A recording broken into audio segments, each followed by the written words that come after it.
Bismillahirrahmanirrahim. Assalamualaikum warahmatullahi wabarakatuh. Kali ini kita akan belajar tentang algoritma dan pemrograman terstruktur, khususnya pada bab penyeleksian kondisi. Sebelum kita belajar tentang penyeleksian kondisi, kita harus belajar sebelumnya tentang pengantar algoritma. Kita harus tahu apa itu algoritma, apa itu bahasa pemrograman, dan apa itu notasi algoritma. Nah, karena hal itu akan membantu proses belajar kita pada bab penyeleksian kondisi. Nah, di pengantar algoritma ada yang namanya notasi algoritma, yang mana itu ada 3 macam. Yang pertama adalah uraian deskriptif, yang kedua adalah flowchart, yang ketiga adalah pseudocode. Untuk penyeleksian kondisi ini adalah salah satu contoh atau penerapan dari bentuk notasi algoritma. Nah, kita akan belajar itu pada bab ini. Jadi langsung saja. Pendahuluannya adalah pada umumnya suatu permasalahan yang kompleks mengandung suatu penyeleksian kondisi, atau dikatakan permasalahan tersebut memiliki beberapa alternatif pelaksanaan aksi. Nah, untuk gambaran umumnya saya bisa contohkan seperti ini. Apabila kita ingin membeli suatu smartphone atau handphone, pastinya ada penyeleksian kondisi. Kalau kita ingin membeli handphone yang baru, berarti penyeleksian kondisinya seperti ini. Apabila handphone itu baru, maka kita akan membeli itu. Ya. Penyeleksian kondisi yang selanjutnya adalah apabila handphone itu bekas, maka kita tidak akan membeli handphone tersebut. Nah, seperti itu contoh gambaran umumnya. Yang kedua adalah dengan menyeleksi suatu kondisi, maka selanjutnya dapat ditentukan tindakan apa yang harus dilakukan, tergantung pada hasil kondisi yang diseleksi tersebut. Jadi, suatu aksi hanya dikerjakan apabila persyaratan atau kondisi tertentu terpenuhi. Ya, seperti contoh yang tadi, apabila handphonenya itu baru, maka kita akan beli. Jadi, aksinya adalah kita akan membeli handphone tersebut. Kalau handphone tersebut bekas, maka kita tidak akan membelinya. Nah, itu juga termasuk aksi. Seperti itu di bagian pendahuluan. Nah, ini adalah contoh penyeleksian satu kasus. Ini bentuk notasi algoritmik atau untuk analisis penyeleksian satu kasus adalah dengan menggunakan struktur if then. Jadi bentuknya seperti ini. Kalau kita masih ingat, kita harus mengingat tentang bab notasi algoritma. Itu ada if itu bahasa pemrograman ya. Jadi kalau dibahasakan ke dalam bahasa Indonesia adalah jika, ya, if kondisi then aksi, terus selanjutnya adalah and if. Ya, maksudnya di sini jika kondisi, nah kondisi tersebut adalah apapun yang kita akan seleksi gitu. Nah, kalau di sini dicontohkan tidak ada contohnya. Kalau misal seperti contoh yang tadi, nah bentuk di sini adalah if kondisi di sini adalah HP handphone tersebut baru, then aksinya adalah kita membeli. And if ini menandai akhir dari penyeleksian kasus tersebut. Nah, ini contoh notasi algoritmiknya. Selanjutnya, kondisi akan diseleksi oleh statement if. Bila kondisi bernilai benar atau true, aksi sesudah kata then dapat berupa satu atau lebih aksi akan diproses. Jadi, bila kondisi ini bernilai true atau benar, seperti yang tadi, kalau HP-nya itu baru, ya kalau benar, maka aksinya adalah kita akan membeli handphone tersebut. Itu. Dan di sini aksinya bisa lebih dari satu. Contohnya kita membeli handphone tersebut dan memberikannya kepada saudara. Itu bisa tergantung kita membuat aksinya itu apa saja. Nah, ini adalah bentuk bentuk dalam kegiatan sehari-hari. Nah, untuk bentuk pemrogramannya nanti akan ada contohnya pada bab ini. Jadi kita akan belajar semuanya di situ. Untuk statement and if adalah untuk mempertegas bagian awal dan bagian akhir struktur if then. Jadi if ini adalah pada bagian sini di awal, if itu adalah menandai awal dari penyeleksian suatu kasus, dan and if-nya adalah untuk menandakan akhir dari penyeleksian tersebut. Nah, di sebelah kanan ini ada bentuk flowchart apabila kita menggunakan penyeleksian kondisi. Bentuknya seperti ini. Jadi simbolnya berbentuk ketupat ya ini. Jadi bentuknya seperti itu. Jadi setiap simbol itu memiliki makna masing-masing dan harus digunakan secara benar. Jadi penyeleksian atau decision, dia bentuknya seperti ini.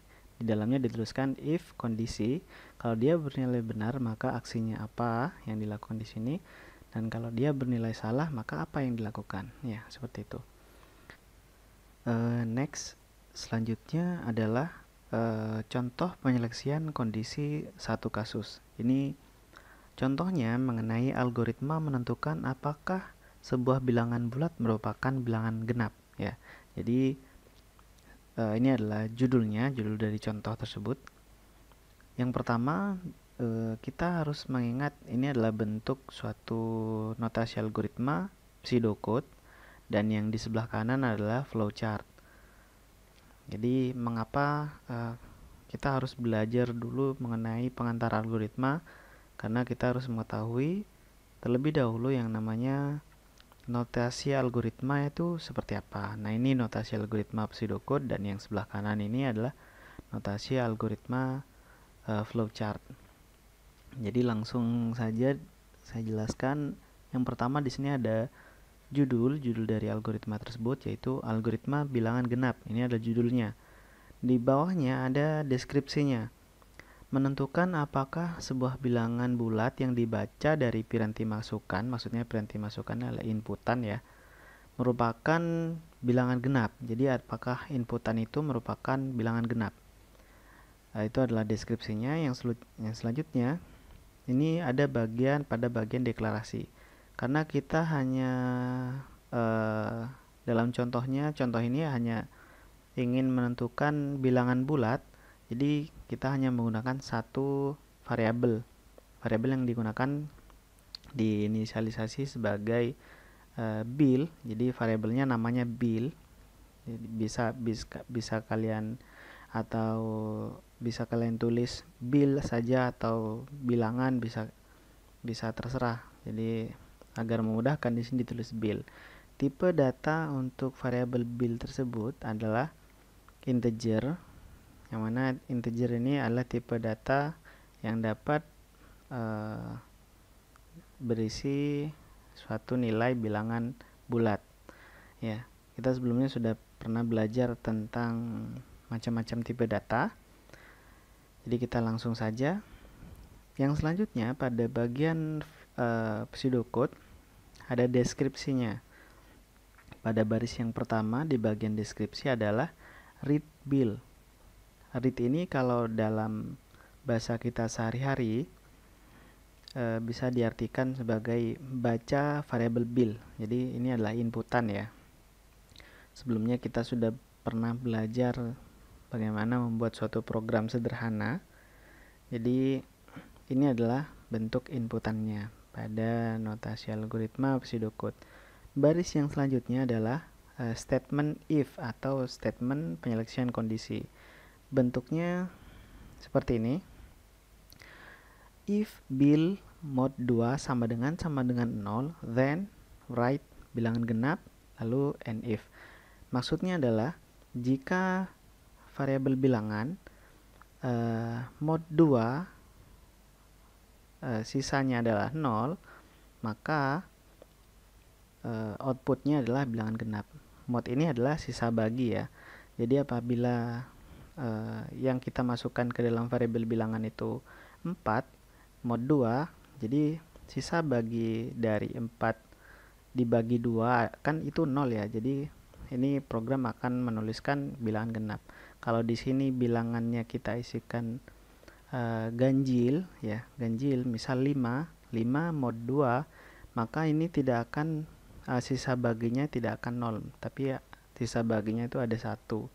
Jadi aksinya ini, aksi bilangan genap ini tidak akan dilaksanakan ya. Jadi ini hanya untuk menentukan bilangan bulat itu merupakan bilangan genap atau enggak. Nah, terus yang sebelah kanan di sini adalah bentuk dari flowchartnya ya. Jadi di sini adalah simbol dari penyeleksian kondisi atau decisionnya, sama seperti yang di pseudocode.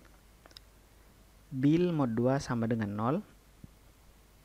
Apabila benar, dia akan output, programnya akan menampilkan bilangan genap ya. Apabila salah, dia langsung berakhir. Jadi ini untuk penyeleksian kondisi satu kasus. Jadi hanya satu kasus untuk menentukan bilangan genap saja. Jadi tidak diberikan kasus yang lain. Nah, selanjutnya ada contoh yang untuk kondisi lebih dari satu kasus.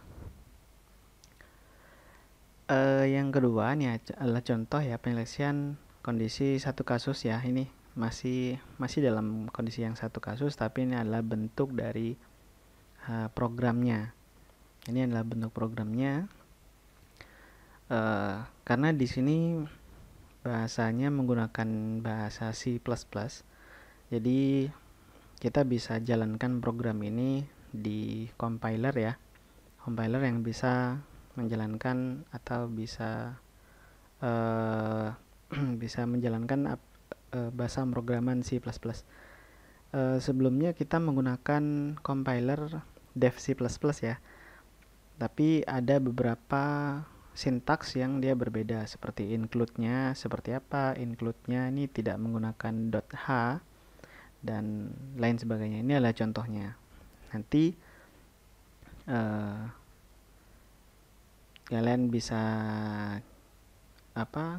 coba program ini gimana hasilnya dan apa bentuk outputnya ya. Jadi program ini atau source code ini masih belum bisa dijalankan kalau kita menggunakan compiler dev C++, jadi harus ada yang diubah-ubah ya. Ini bentuk deklarasinya. Saya sudah belajar tentang ini sederhana. Saya rasa kita sudah pernah belajar program sederhana seperti ini.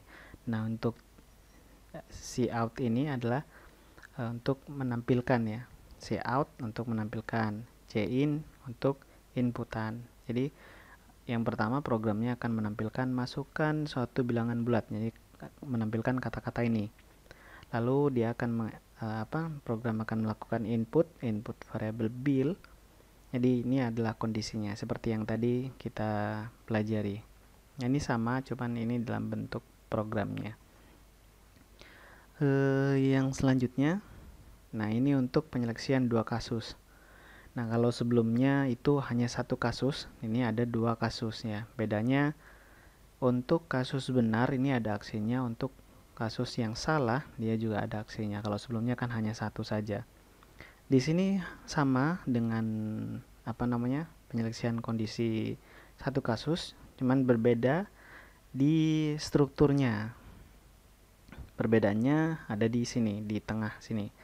Jadi kalau sebelumnya statement if-nya hanya berisi if kondisi then aksi terus langsung end if. Nah, di sini setelah aksi yang pertama ada else. Jika tidak ya else nih. Artinya else itu jika tidak, terus ada aksi yang kedua yang akan dilakukan. Jadi bentuknya seperti itu. Ini hampir sama dengan yang sebelumnya. Kalau kita contohkan, setelah ini ada contoh gimana bentuk penyeleksian dua kasus ya. Ini adalah contohnya. Kalau yang penyeleksian satu kasus, contohnya tentang bilangan genap ya. Jadi ini adalah contoh untuk kondisi dua kasus. kasus di sini judulnya adalah algoritma menentukan bilangan maksimum atau bilangan yang terbesar dari dua buah bilangan bulat. Jadi ada dua bilangan, ada dua variabel gitu yang dia berisi suatu nilai ya. Berisi nilai ya. Nilainya itu merupakan nilai bilangan bulat. Jadi yang akan dicek yang mana nilai yang terbesar di antara dua variabel tersebut. Ini adalah bentuk pseudocode-nya. Ini judulnya algoritma maksimum karena ingin mencari atau menentukan bilangan maksimum atau bilangan terbesar. Deklarasinya ada dua variabel. Ada yang pertama adalah variabel A dan B. Jadi kita bisa ubah di sini variabelnya terserah kita ya biar memudahkan. Mungkin bisa bil 1, terus variabel keduanya adalah bil 2 juga boleh. Di sini A dan B ini ada dua variabel, tipe datanya adalah integer. Deskripsinya read atau baca A dan B, baca variabel A dan B. Jadi adalah inputan. Yang selanjutnya baris keduanya adalah statement if. Nah, di sini statement if-nya berisi dua aksi atau dua kasus ya. Apabila A lebih besar dari B, apabila variabel A lebih besar dari B, maka outputnya adalah bilangan terbesar adalah A. Jadi seperti itu. Else jika tidak,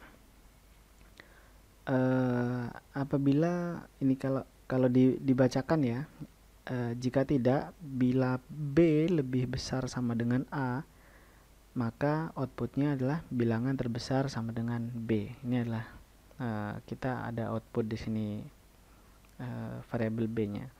Jadi ini bentuk dari penyelesaian kondisi dua kasus. Di situ. Jadi ada sedikit perbedaan ya. Jadi ada ada else-nya, ada else dan ada aksi yang kedua. Ini bentuk flowchart-nya. Kalau sebelumnya ini langsung kan, langsung kalau untuk satu kasus jadi langsung ke end. Kalau yang dua kasus masih ada aksi yang dilakukan. Ya, ini output ya. Seperti kita pelajari di bagian flowchart, bentuk-bentuk simple flowchart ya. Ini contohnya. Yang selanjutnya adalah contoh programnya. Ini adalah contoh programnya. Penjelasannya juga sama seperti pseudocode dan flowchartnya. Nanti kalian bisa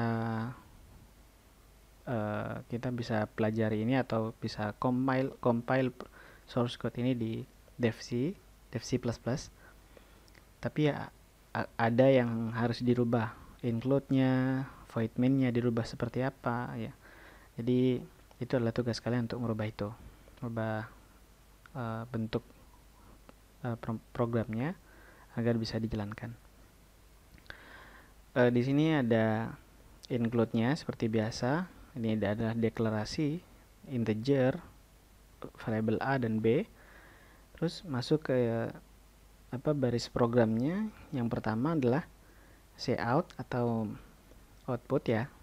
Masukkan bilangan A. Jadi di sini di setiap sintaks dia diakhiri oleh titik koma. Jadi meskipun di sini ada dilanjutkan cin, dia tetap akhirnya satu sintaksnya ada di sini, ada di bagian sini. Jadi dia ini cin adalah baris selanjutnya. Meskipun dia masih ada di dalam satu baris, tapi ini terbaca satu sintaks ketika diakhiri titik koma. Ya.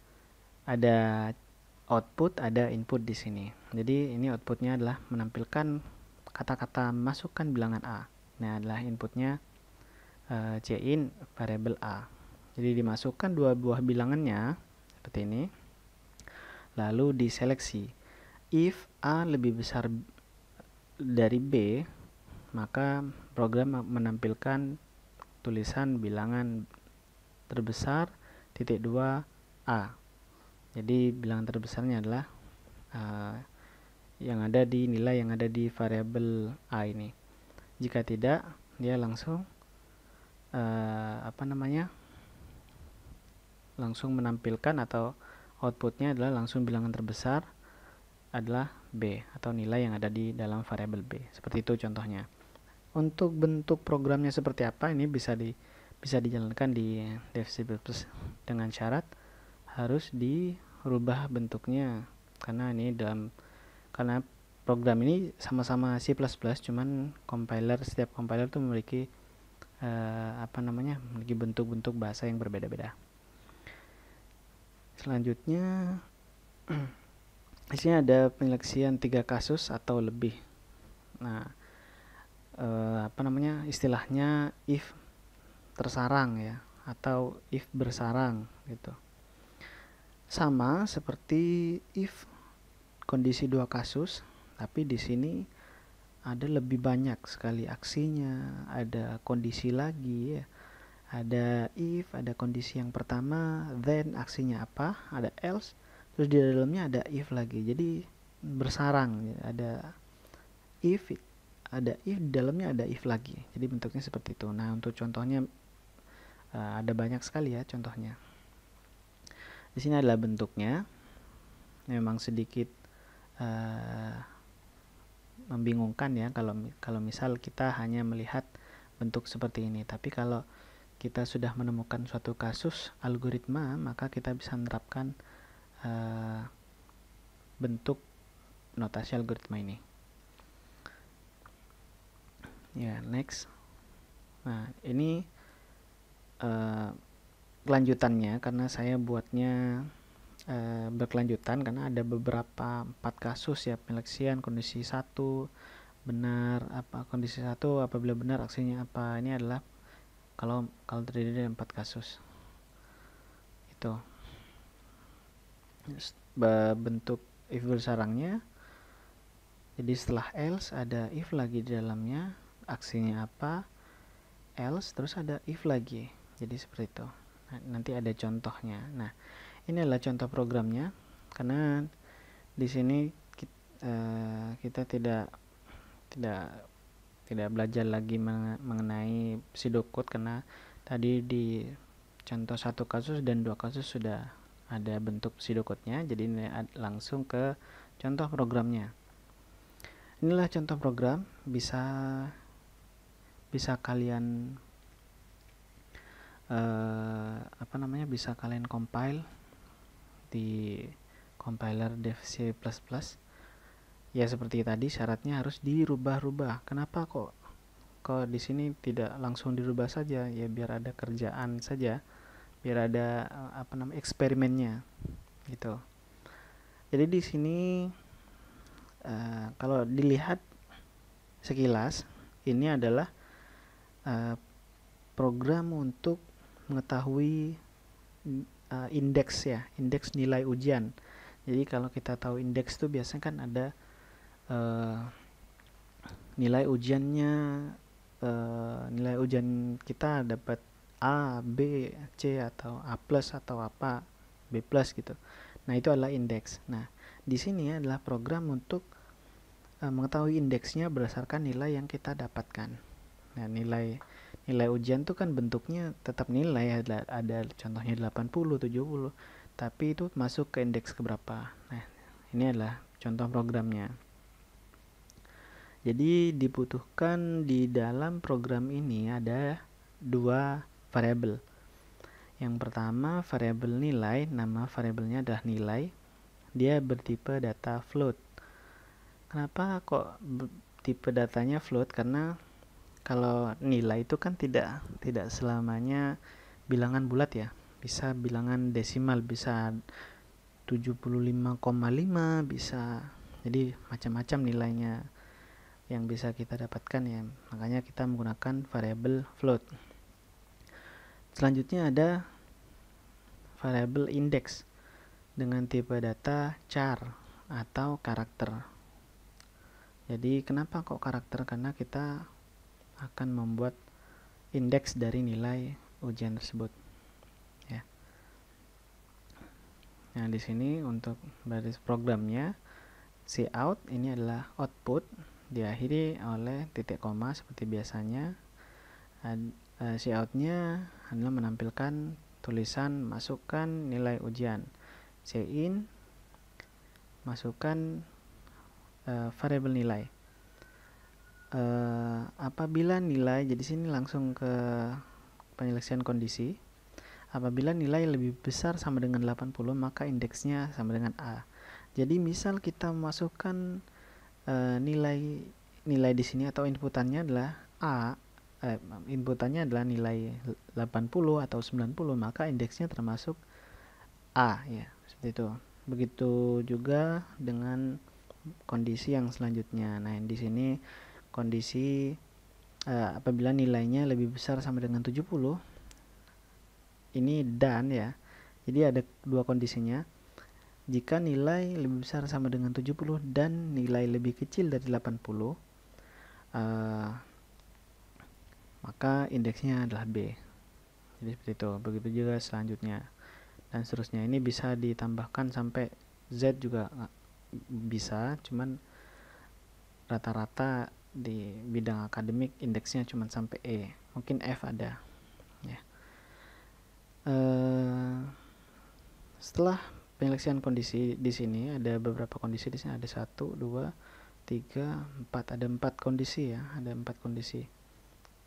Jadi ada outputnya yang terakhir adalah tulisan indeks nilai ujian sama dengan, nah indeksnya yang kita dapatkan apa. Jadi tergantung dari input yang kita masukkan, nilai yang kita masukkan di input tadi.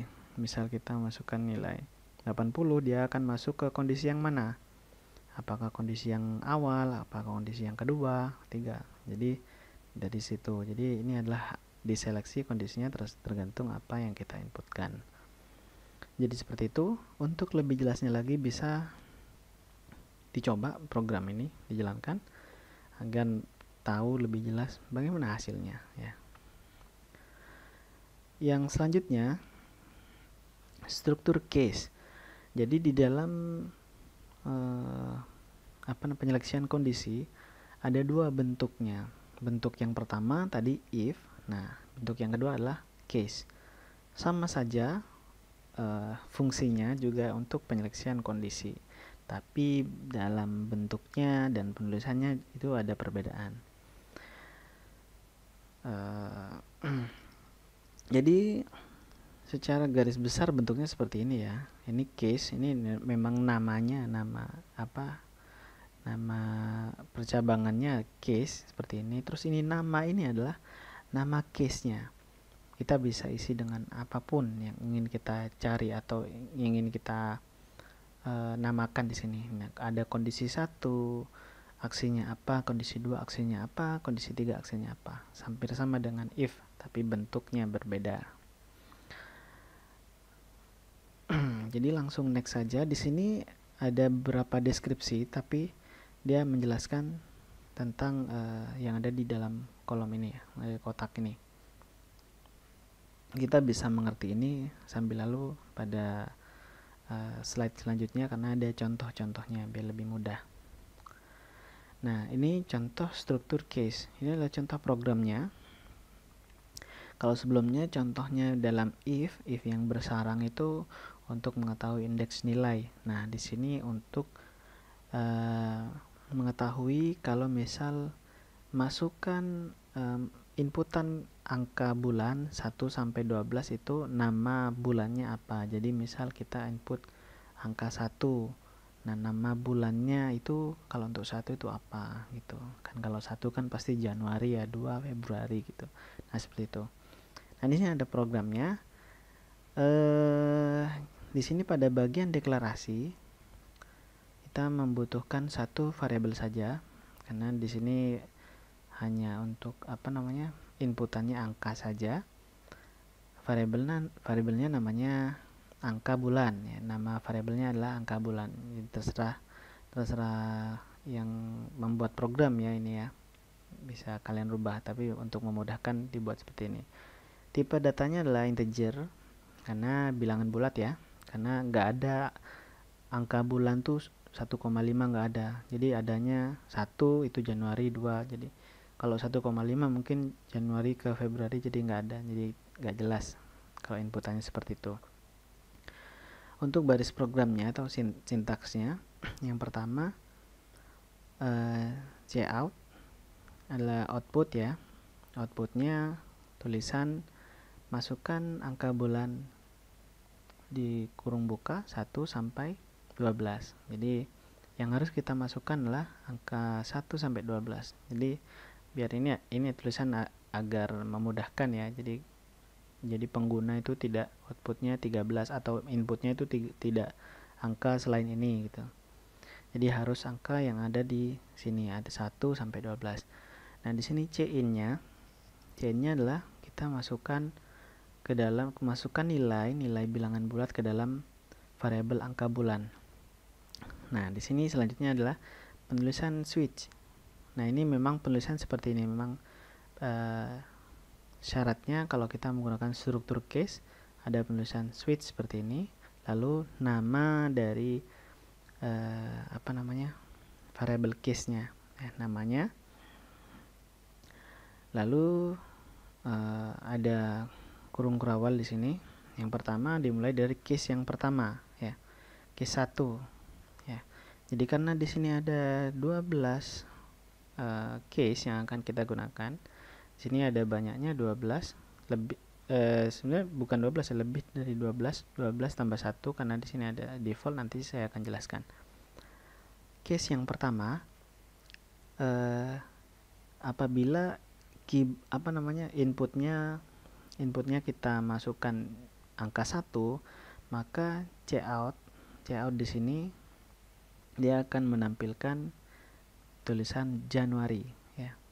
Januari. Kalau inputnya 2 ya, kalau inputnya angka 2 terus di enter di program ini, maka outputnya akan menampilkan tulisan Februari. Begitu juga selanjutnya. Nah, di sini kenapa kok ada Q1.2 cout-nya, memang penulisannya seperti itu.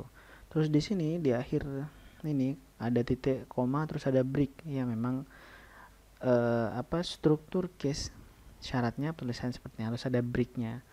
Harus ada break, ini maksudnya penjeda ya, jeda antara tiap case gitu. Jadi harus dijeda. Jadi penulisannya harus sama. Tapi kalau kita ingin compile ini di Dev C++, kemungkinan ada bentuk bahasa pemrograman yang berbeda. Jadi itu adalah tugas kalian untuk mencari tahu.